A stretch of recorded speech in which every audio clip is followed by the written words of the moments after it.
Hi guys, welcome back to Against All Odds. I'm your host, Yris Palmer. On this podcast, we get to sit with some amazing guests, and that couldn't be more true for my guest today, Chef Victor Villa from Villa's Tacos. Villa's Tacos in the building. In Highland Park.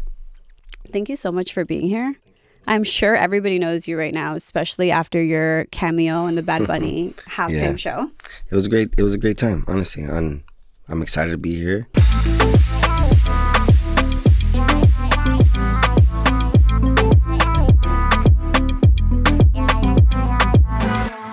But let's take it back to a little icebreaker. Okay. I like to start every episode with zodiac signs because I'm so big in astrology. And you're a Sagittarius man, right? Well, that's what they say. You don't believe you're a Sag? I believe I'm Victor Villa. Okay. Let me tell you some of these Sag men. I actually don't know any Sag men. I know Sag women, but I go through this little like chart on Instagram and it tells you about like your traits. So you tell me if these are true because I really don't know Sag men. Yeah. You're adventurous, blunt, and allergic to routine. This guy's always packing a bag. Sagittarius men are fire signs. They burn bright with ideas. It's true. They are flexible but still fiery. Sagittarius is ruled by Jupiter, the planet of growth and luck. So you are very lucky and you love to grow. You'll bet your last $20 on a random idea because Jupiter is like a gamble. Cool. Do you believe any of those are true? Do they resonate with you? I would say I do like routine. Routine is what keeps me in check, right? Wake up early, do this, do that. So apparently I'm not supposed to like it. Mm-hmm. What was the other one that didn't resonate with me? One of the last ones. Growth and luck? Betting $20? I don't believe in luck. You don't believe in luck? No, luck is not something that I believe in. It's like I work to be where I'm at, and I worked long days, long hours. So like what people see as luck, I see as part of the process. You know? And that's why like I'm not too big on zodiac signs. Mm-hmm. Because you're not big on astrology. No, I'm not. I'm big on like creating your destiny, right? Mm-hmm. And there's probably how many, like 500 million people that have my same birthday, but we're not like each other, you know. Do you feel like everyone's different and everyone has their own path? Exactly. Yeah, that's what I like to think. Yeah, I believe a little bit in that, but I do believe, like for me, I feel like I have worked really hard to be where I am. Yeah, but I feel like I do have something. I always say it's like my dad's prayers and like my parents' prayers, but I feel like God always opens that path for me when I don't know where my next destiny is. You know, he'll place that one person that'll open me and take me to the next level.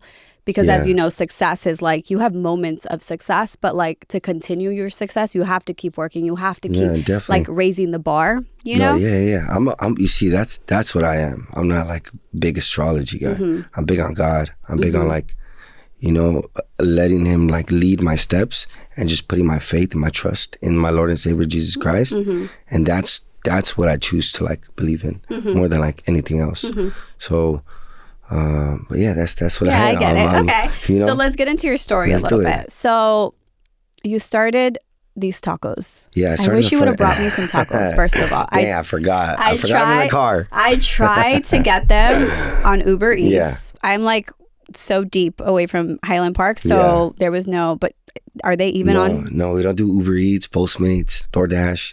We haven't, and I don't think we ever will, honestly, because I want people's first impression of our food. You want them to go down there. Yeah, I want them to like eat them hot and ready, like what's that called? Like Little Caesars. That's what they say. That's like the only pizza I grew up on, by the way. Oh yeah, me too. I love Little Caesars. Shout out Little Caesars. But I want people's first impression of our food to be what I designed the tacos to be.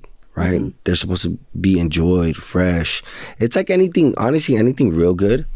Like no, that's like me. If I cook, be eaten there. Yeah, when I cook a meal and like I'll serve it, and let's say like my man's like walking around, I'm like, yo, come eat the food while it's hot, because then it doesn't taste good when it's cold. So I feel that. How did you start cooking? I started in the front yard of my grandma's house, in Highland Park on Avenue 50 in Lincoln. like in the heart of Highland Park, on November 2nd, 2018. So I started off as a pop-up. I had a table, canopy, a grill, a plancha. I had the first round of like, perishable goods like the carne, the masa, the avocados, for the guacamole, the salsas y todo. And I just bet on myself. I had a dream, I had a goal to open up a taqueria, start with one, and then kind of grow from there. But everything started in the front yard of my grandma's house. And I would say it even started before that. I've always been in like the restaurant industry. I kind of grew up in the restaurant industry. And I always was like an entrepreneur since I was a kid. My first job was 7 years old, pulling the weeds for like the senior citizen ladies. They'd pay me $5 and a can of Coca-Cola. And I knew I had something going on for myself. So I always knew I was going to be like an entrepreneur, even at the age of 7. And then as I started like growing up in restaurants and helping out, like there was a restaurant that we would always go to in Hollywood. It was called Thai Pepper.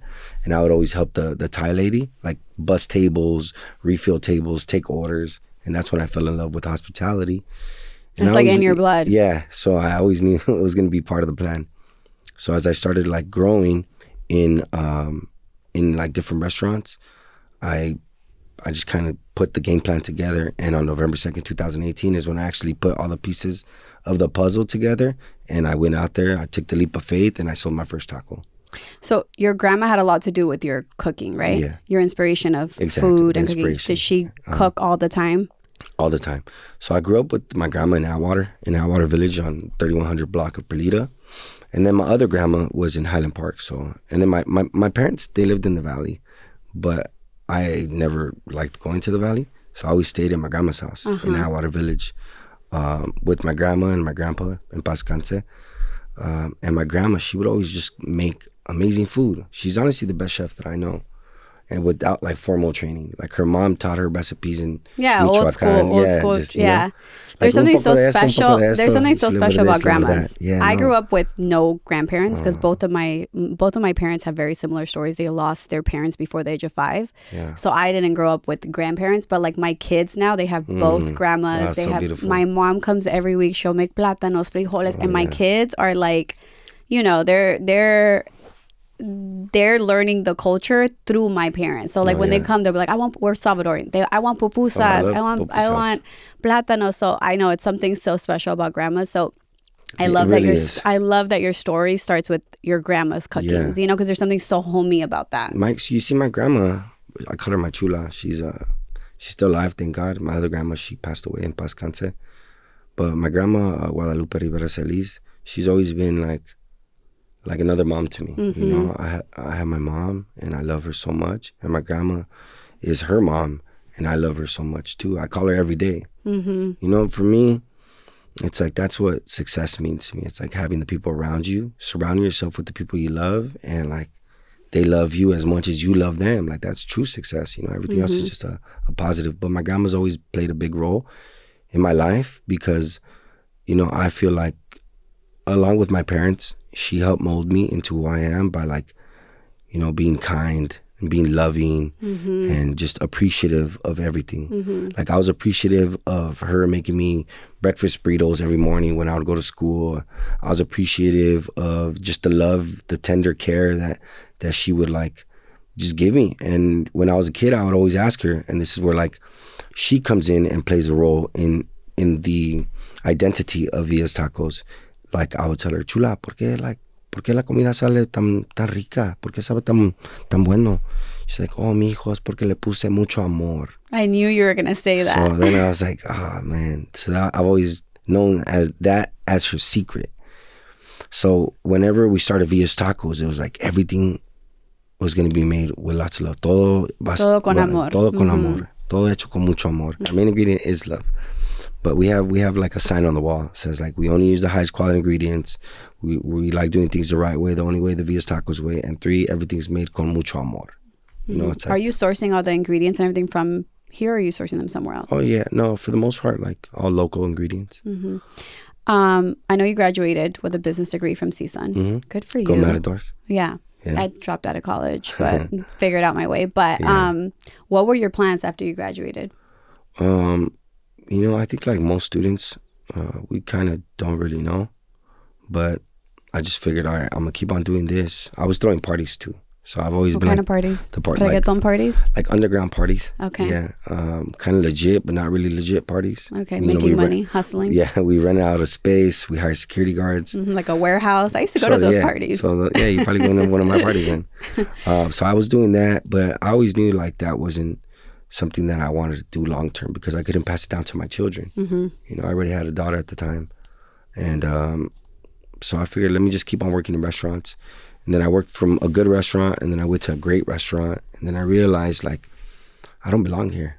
Like I'm meant for business. I'm meant for entrepreneurship, and I'm meant for like challenges. Like challenges, I think, is what feeds my passion, and overcoming them is like what brings me joy. So I remember just one day at the restaurant, after I like came up with the idea of Via's Tacos, we're gonna make handmade blue corn tortillas. We're gonna grill our meats over mesquite. We're gonna put guacamole on everything. We're gonna charge extra, and we're gonna bring the family recipe salsas to the salsa bar. You know, a little bit of my grandma was gonna be there, my dad and myself. So it was gonna be like my family on a table.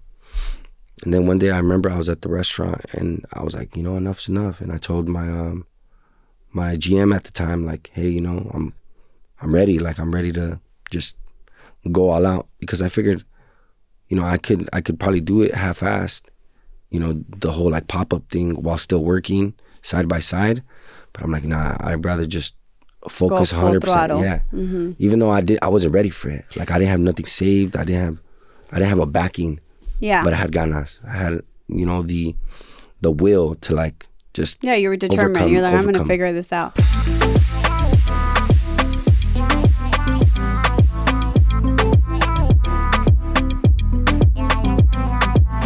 What did your family think when you were wanting to take that leap and go? You know, my family, they've always been like very, very supportive. But I'm saying not say but, right? My dad says this story too though. But like at one point, like I was struggling for sure. You know, I was going through a hard time, in the sense that like I wasn't making enough. I was working 16-hour days, maxed out credit cards, late on the rent, bills, nothing, like damn near nothing in my refrigerator. But I'm like, nah, I'm almost there. Like I know I have a good product. I have, you know, the hospitality side of it. You really believed in yourself. I believed in myself more than anything. So like I remember one day my dad told me like, mijo, like, gotta be realistic. Nah, like he was like, yo, you know, you had a really good job. Maybe you should go back and just maybe do this on the weekends. And I'm like, Appa, like, I know you believe in me and you trust me, but like if you really love me and if you really believe in me, like, please don't ever tell me that again. And I looked at him with like sincerity and just like with these eyes that told you like, don't, like, I'm hungry. I have a desire for this. Yeah. And then he was like, okay, mijo, well, what are we gonna do? What are we gonna do? And then also my grandma growing up, she would always tell me about like, oh, mijo, like you're gonna do well, and you got to give it your all. It's not gonna be easy, or else everybody would do it, right? So she always like build this like confidence and like this impression that she speak life into you. Yeah. But then when life came knocking on the door, like, yo, Vic, what do you got to show for it? She's like, mijo, tal vez debes de regresar a tu restaurante. Y luego le dije, like, Chula, alguien me dijo una vez, someone told me one time, si era fácil, todos lo hicieran. Like, if it was easy, everybody would do it. Yeah. And I looked at her and I'm like, you know who told me that? And she already knew, you know, she knew where I was coming from. So, and then my wife is like the one who, we've been together for a long time. So even before the business, like she saw me throwing parties. She helped me out, like bartending. She was always like by my side. We were always like best friends. We're still best friends. And, you know, she was the opposite of that. She was like, even after my grandma's telling me this, my dad's telling me this, and they're looking at me like, dude, you're crazy. You went to school and to like be pushing a girl around, you know, like. But my wife, on the other hand, she was like, I know, like, I know you see something that like we can't see, because you've always been like that. She really believed in you. Yeah, like I know you see something that maybe I can't even see it, or your parents can't see it, or your grandma can't see, but I know you see it. And if anybody could do it, it's gonna be you, my love. Like, so Wow. So just keep on going. And I was like, man, that's all how I you know you have the right partner. Oh, yeah. Now we have like 3 kids on the way to 4.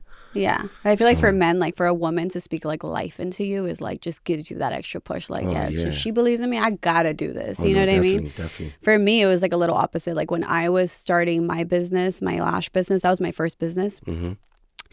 No, like everybody, my dad, all my dad wanted me to do was finish college. He'd be like, no, mija, like just finish school, like, you know. And I was like, no, I'm gonna do it. I'm gonna make so much money with lashes. And everybody was like, you can't make that much money with lashes, like. And I'm a Taurus, so I'm like very stubborn. I'm like, oh no, I'm gonna prove to everybody that I'm gonna build this empire, and I'm gonna do, you know, X, Y, and Z. And then I ended up I'm the baby of the family, taking care of everybody, like diversifying, investing in businesses. Like I knew that I was going to be an entrepreneur, a business owner, you know, but I didn't have like what I am to my kids. I feel like I didn't have that because, you know, my parents come from nothing. Like, and they didn't.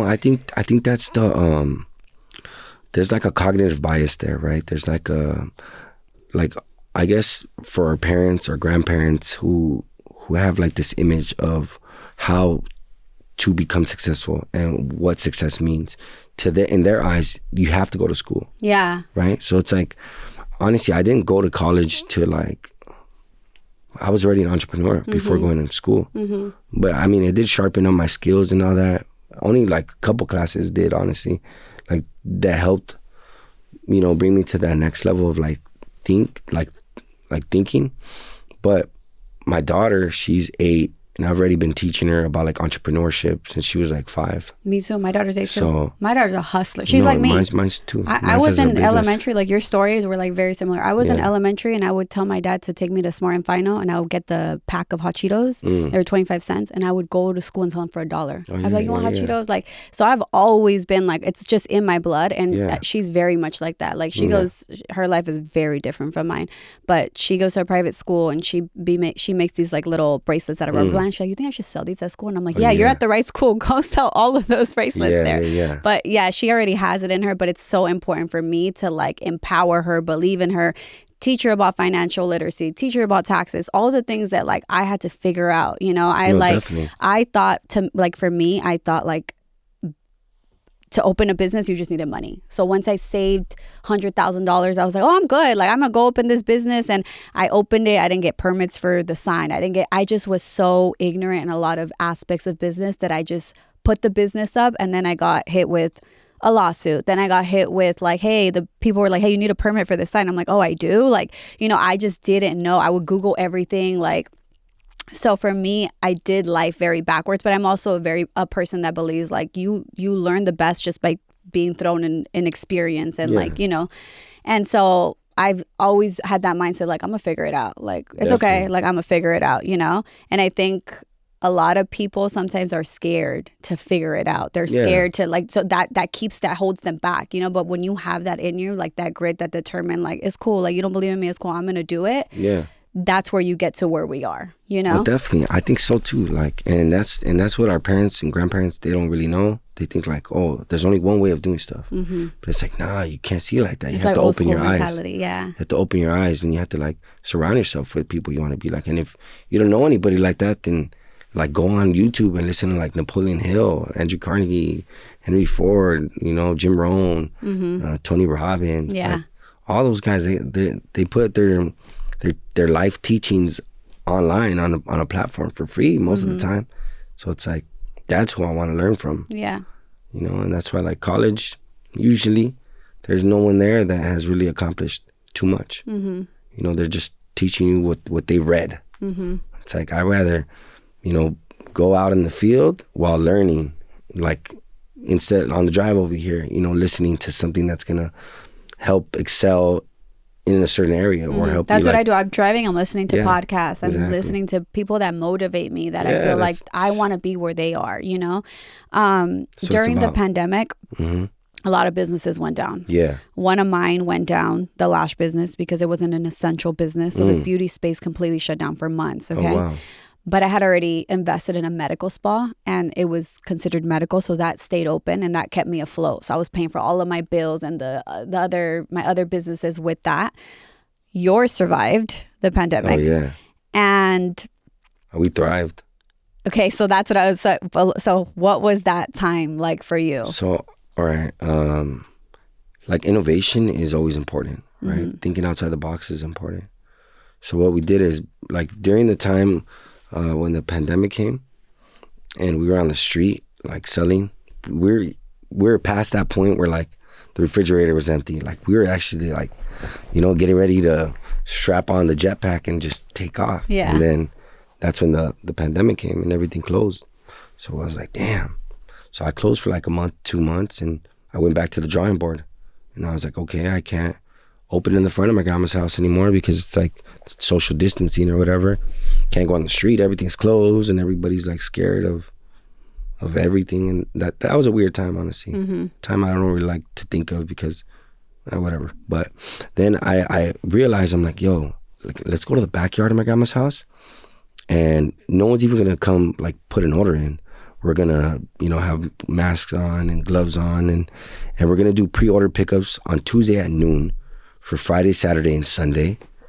And we're gonna sell 80 like slot times for Friday, 80 for Saturday, 80 for Sunday. So that was 240. Mm. And we'd only do it on Tuesday at noon. It gives me enough time to put pen to paper and, kind of just do it in my own little like style, which wasn't like the most time efficient, but I guess I had time. Yeah. So I'm like, let me just do it this way where like the people feel like appreciated and they feel like special, and it brings something exciting to look forward to because all restaurants were closed. Mm-hmm. Businesses for the most part were closed. Mm-hmm. Bars, clubs, Disneyland. Yeah, we were shut down. Everything was closed. So I did that on Tuesday at noon. And the first time I did it, I sold out in like 5 minutes. Wow. But it took me 10 hours to respond to everybody. So what you would do is you would send, all right, I want Friday from 3 p.m. to 6 p.m., anywhere from that time. Mm-hmm. I would go in my book, see what's available, and I would tell them, don't send another text. Don't send another DM, because I would go in order. I wouldn't step out of order, so I would go in order. And if they send another one, it takes them back down. You know what I mean? Wow. So I was doing that, and at first it was like process. 5. Yeah, it was a crazy process. So they would send their order. I would send them confirmation, send the payment here, and then send me a screenshot. They would send a screenshot. I would send them another message. Thank you so much for that. We look forward to seeing you. Have a great day. God bless. Boom. And then they would come pick up their order. And after at the end of that day, I would send them a follow-up message. Thank you so much. So I was just constantly going back and forth, building rapport. Mm-hmm. And I think that's how like we really established ourselves as like a business that people wanted to support. But on Tuesday at noon, at first it was 5 minutes, and then it was 4, and then it was 3. And once it got to like the 3 minutes, that's when like, people are like, come on, you're not selling out in 3 minutes. I just put my order in at 12:04. I'm like, well, I apologize. And then people were like saying are saying what people are always gonna say. So what I did was I had a YouTube plan, premium, so I could like record and have the song. So let's say the song, like the main part goes on in like 15 seconds. I would screen record 11:59 with 45 seconds. I'll hit play on YouTube, and then I'll screen record. So then as soon as it hits 12, it was like that. And when I heard that, it took over my body, and I was just like, I felt like I was Conor McGregor when he does, that move that he does. What a feeling. Oh, it was a crazy and then I started posting that. Mm-hmm. So when I started posting that, people were going crazy. They're like, damn, like, okay, now I do believe you. And now it went from like 3 minutes to selling out to like 2 minutes, and then 1 minute, and then we sold out one time in 30 seconds on a Tuesday at noon for Friday, Saturday, and Sunday. It wasn't even Friday, Saturday, or Sunday yet. It was Tuesday at noon. And you had to go out of your way to have the message ready to send at noon. If you had to like started typing at noon, you missed it. You missed it. So it was like, sometimes people would beat me like 11:59, it was like 59, alarm boom, clock. Yeah. I'd hit it. And then I remember there was like a bunch of messages that came in, like they cheated by 1 second, but still. Like it was crazy how that happened. That was on Tuesday at noon. And then when everything opened up again, I stopped doing that. And then I just told everybody, come to the backyard of my grandma's house. And that's when we would have lines for like 100 people sometimes. So fast forward, what is that, 5-6 years, 2020, right? 6 years ago. Yeah. Where is your business at now? I know you have like 3 locations. Yeah. you're planning to open and expand more. Yeah. Hopefully one near my house. I'm going to come to Highland Park. I need to experience the tacos, okay? Come on a Saturday, honestly. Okay. I'm going to bring my family. Days, but it's like, it's fun. The ambiente, just... Okay, Saturdays, I'm going to come. It's a vibe, yeah. And then Saturdays, we have barbacoa. Oh, I love that. I'm a big foodie, so like... Me too. Love to eat. And then all of these locations are self-funded? Like you haven't had investors or anything? All yours? Yeah. Oh, good for you. Yeah, thank you. Wow, that's amazing. I think once you get like an investor in there, now he has a say in your business. Yeah. Now you don't own your business. So it's like, my restaurants might be small, but at least I own them. You're just reinvesting in yourself. I love that. Do you have your kids in there and your wife? My wife is, she's a stay-at-home successful mom. I love that. She does lives a soft life.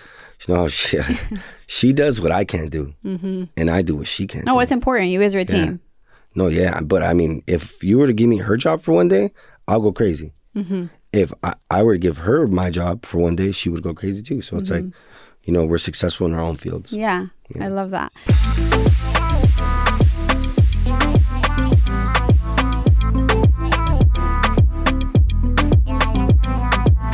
Where are your other 3 locations that are... Coming? Yeah, coming. So we have 2 in Highland Park. Okay. We have one on Avenue 54 in Figueroa. That's the original.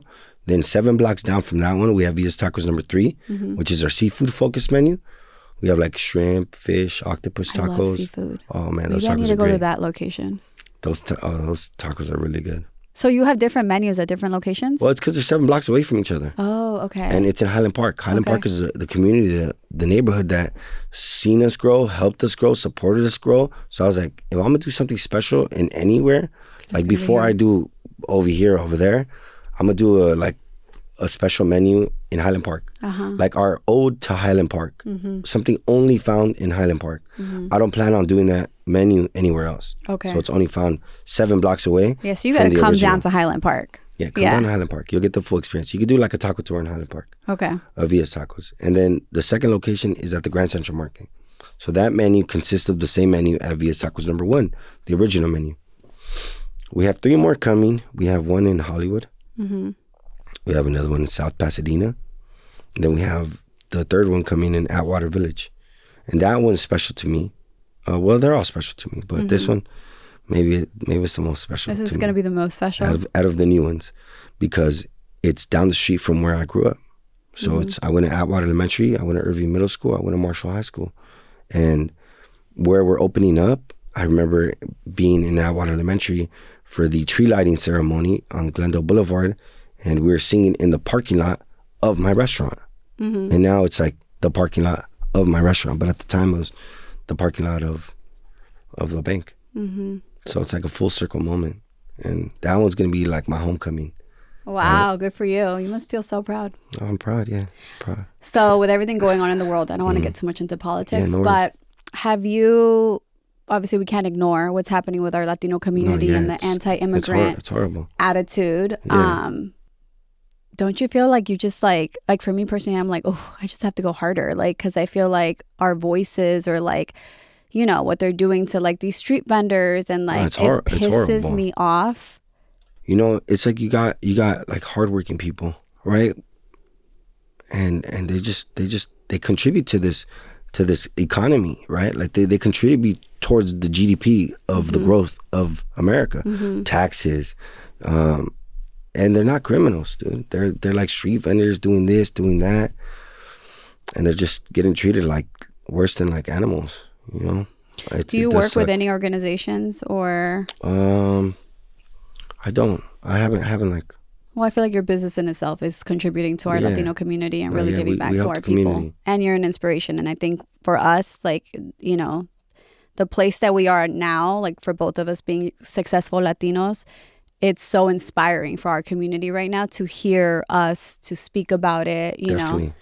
I mean, my parents, they came to this country legally. Yeah, mine too. And my parents are like the most honest, hardworking individuals that I know. They got their citizenship when I was younger. I still remember going with them to get their citizenship. But when my dad came to this country, he came to this country with nothing. He just came to this country to give his family a better life than they had. Like, there's pictures of my dad and his brothers that they only have like boxers on, no shoes, no shirts, skinny, flaco, bones sticking out. That was my dad didn't have a pair of shoes till he was 16. Yeah, there you go. It's like they just came over here to live an honest life and to contribute to this government, to this, to this country. And now my dad has like climbed the ladder in his company, and he's he plays a big role in his company. And if you were to ask the owner of the company, which is also one of my friends, about my dad, he would say nothing but good things about my dad. So I feel like that's a representation of like an immigrant, and just what they're trying to do. They're just trying to feed the family. And I always say, like, I'm so proud of where we come from and like being kids of immigrant parents and like what we've achieved, because it's like we really had all the odds against us, and we're here telling our stories. And it's not like they're going after like the criminals, they're really not. Like the street vendor, like the lady selling tamales, what does she have? Like, I know. That's someone's grandma right there. Like, or the no, it's truly unfair. Like, or like how they're just like racially profiling us now. It makes me sick. It be our own people too. Our own people. I know. Like that's the worst. That's the worst. But it's like, I'm sure you've probably seen this as well. It's like our biggest haters is sometimes ourselves, right?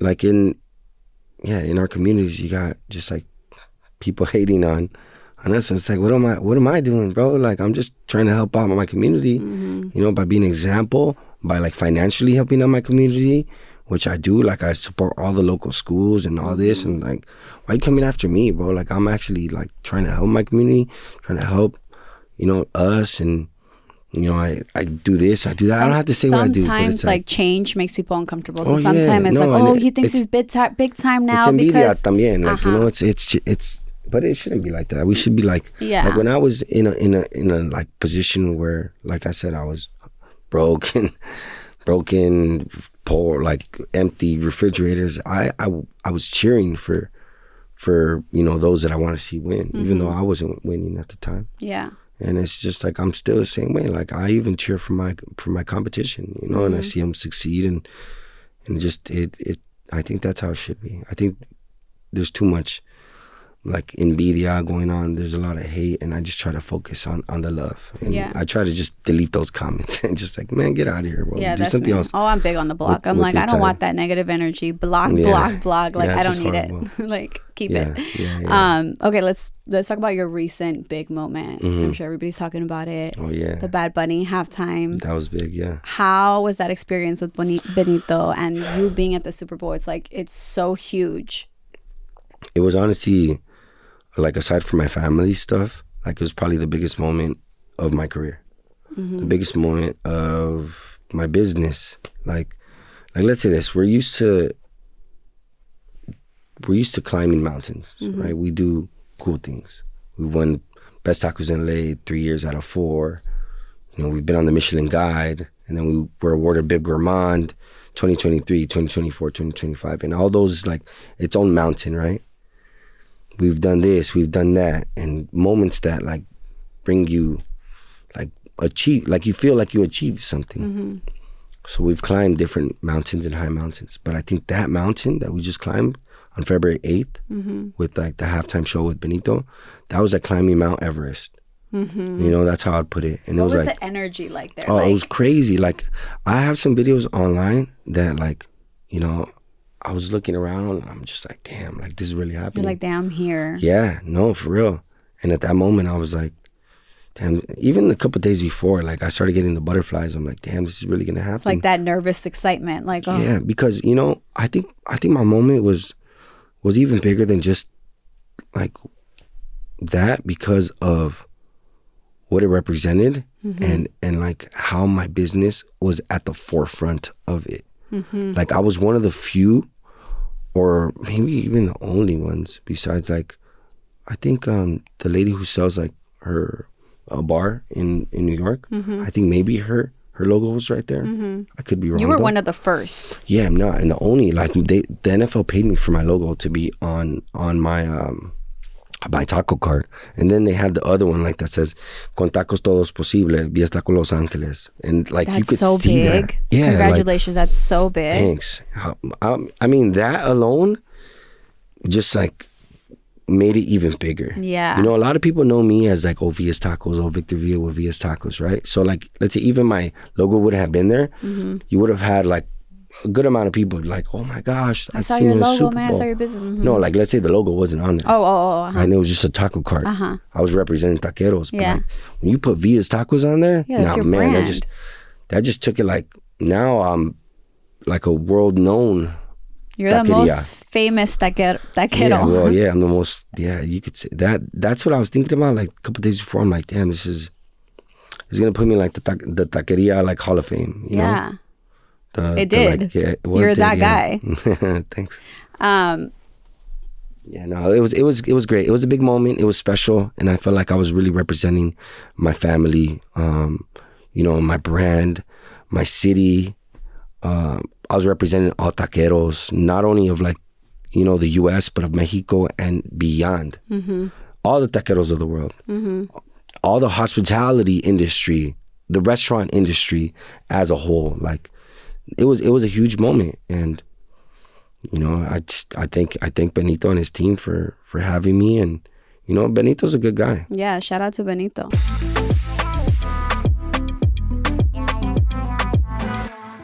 Your story has been super inspiring. Before I let you go, I always ask my guests to drop a gem for anybody listening, any Latinos, you know, in our position or with a dream or wanting to find something out of this episode. Can you drop a gem for them? Yeah, I think, you know, if you believe it, you could achieve it. Like, don't put any limitations on your life, because you know, limitations are just a figment of your imagination. Like, whatever you would believe you could achieve, if I can do it, you can do it too. Like, you know, if you were to ask me, would I ever think that this was possible? I would say yes, because anything is possible. You know, I'm here. I am three taquerias later. You know, we're going to Coachella this year. We'll be vending there. Oh, wow. Yeah, I'm excited about that. Yeah, that's amazing. Coachella's going to be fun. We're partnering up with the cool company Rio World, and we're doing like a special collab with them for Coachella. So it's like, you know, we're just doing a bunch of really cool stuff, and I'm excited. I'm excited to do it, and it's anything you could believe you could achieve. Yeah, I 100%. That's such a good gem. Thank you so much for being here. Thank you today. Thank you for your time. Make sure you guys check out Via's Tacos, either in person in Highland Park. That was it for today's episode. We will see you next week on Against All Odds. Yes, sir. Thank you guys for having me. Via's Tacos in the building. Peace. Against All Odds is a Hyphenate Media Group production in partnership with iHeart's My Cultura Podcast Network. For more of your favorite shows, visit the iHeartRadio app, Apple Podcasts, or wherever you get your podcasts.